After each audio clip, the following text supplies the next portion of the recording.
সরকারি সাহায্য ছাড়াই আলু চাষে নজির গড়লেন বাইখোড়ার কৃষক সুমন দেবনাথ। দীর্ঘ 12 থেকে 13 বছর ধরে কৃষিকাজের সঙ্গে যুক্ত সুমন এবার 3.5 কানি জমিতে পাঞ্জাবের জ্যোতি আলু চাষ করে ব্যাপক সাফল্য পেয়েছে।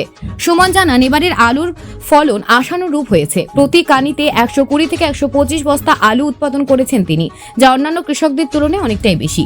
অথচ আশেপাশের কৃষকরা সরকারি সহায়তা পেলেও তিনি পাননি।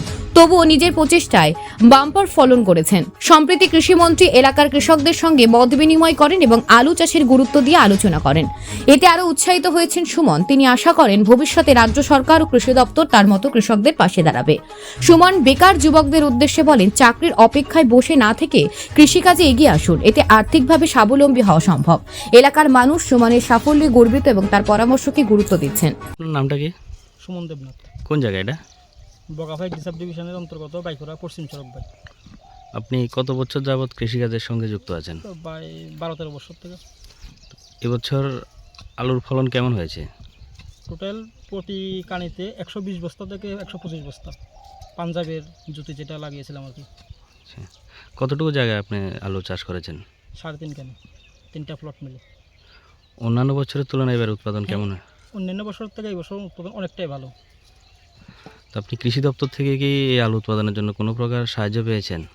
না, কোনো প্রকার সাহায্য এবছরও পাইনি, কিন্তু আশ্বাস আছে যে নেক্সট টাইম আমরা ভালো উন্নত মানের বীজগুলি পাবো। এসি পদ্ধতিতে যারা আলু লাগিয়েছে অবশ্যই ভালো ফলন পেয়েছে তারা। আমি আশা করি আমিও হয়তো সামনের বছর পাবো। আপনার পার্শ্ববর্তী জমিগুলোর মধ্যে সরকারি সাহায্য পেয়ে বিভিন্ন প্রকল্পে আলু চাষ করেছে, সেই তুলনায় আপনার আলুর ফলন কেমন হয়েছে? এসি পদ্ধতিতে যারা আলু লাগিয়েছিল ওদের প্রতি কানি প্রতি প্রায় 160 থেকে 170 ব্যাগ হয়েছে গড়ে, কিন্তু আমি পাঞ্জাবের জুতি আলু লাগিয়েও 120 থেকে 125 ব্যাগ পেয়েছি।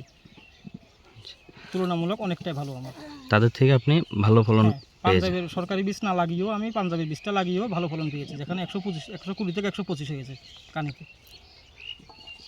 আপনি অন্যান্য কৃষকদের কি বার্তা দিতে চাইছেন, বা অন্যান্য বেকার যারা এখনো বসে রয়েছে, ঠিক আছে, তাদেরকে কি বার্তা দিতে চাইছেন? অন্যান্য বেকার ভাইদের উদ্দেশ্যে আমি একটাই বলবো, সরকারি চাকরির উপর আশা না করে, সরকারি চাকরি অবশ্যই প্রয়োজন, কিন্তু পাশাপাশি যদি চাষ করা যায় আত্মনির্ভর নিজের থেকে নিজে হওয়া যায় এবং চাষের উপর ভালো প্রফিট হয়। আলু চাষ করে ভালো প্রফিট আছে এখনও।